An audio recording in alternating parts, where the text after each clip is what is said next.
Good morning.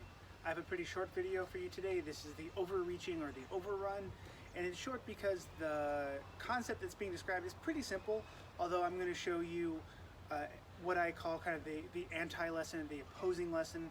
Sometimes when a technique or a concept is explained, we kind of describe what not to do or how to do things differently to not fall into the trap that's being described. So let me read to you the Zettel and the gloss of the overrun, and then we'll talk about what else we can learn from that. Here note the text and gloss regarding the overrun. Whoever aims below, overrun, then he shall be ashamed. When it clashes above, strengthen that I indeed praise. Mark your work or press twofold. So here's Ringeck's explanation. This is when he aims for the lower openings while on guard with a hew or with a stab.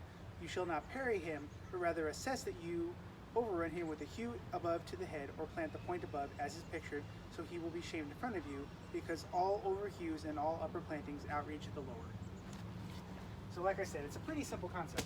If I take my sword and I stand at a range where I can reach out and touch my high opening, if I come down to the low opening, you see, because I'm going from a straight line to an angled line, I lose my ability to reach.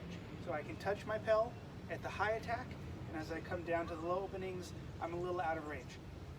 So what we're being told to do is that if we're in a guard and the opponent, without a setup, throws a low attack at us, we're not going to try to parry, we're simply going to hit them in the head, or possibly the arm, depending how close it is.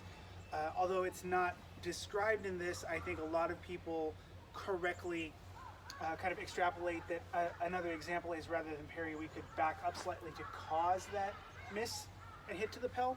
So I think that that's definitely something you should practice, because again, you cannot assume that an educated opponent is just going to misjudge the range and miss your leg.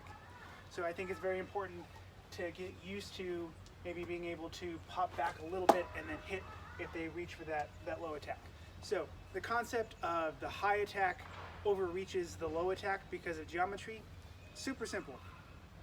And specifically, he says if you're in a guard and they swing at your leg, hit them. So the opposite lesson is don't throw naked low line attacks, and by naked I mean without a setup. So I'm going to give you one example of a setup that I like, and if this comes back to that the 4 quadrant thing.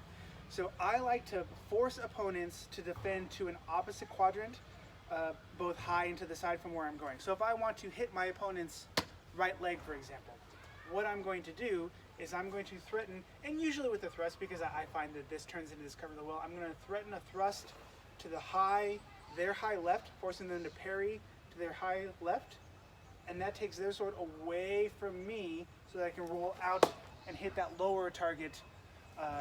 So I want you to think about moving them up and left so you can hit low and right.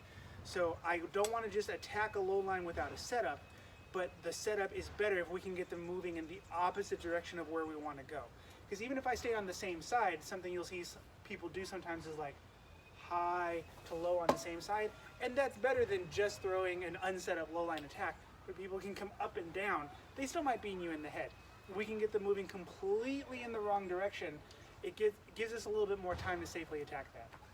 So whether you're doing it within a cut or a thrust, force them to go kind of high left so that you can then attack their low right.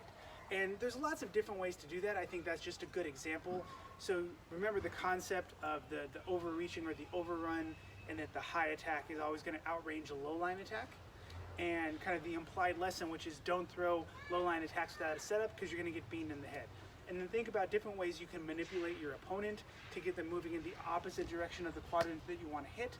That's going to be the safest way to throw those low line attacks without just getting hit in the head, especially in a tournament setup where the penalty for getting hit is an injury but just loss of a point. People are more willing to just counter strike when there's no real penalty. So play with those things, and we'll get into some of the other stuff next week. Thanks a lot.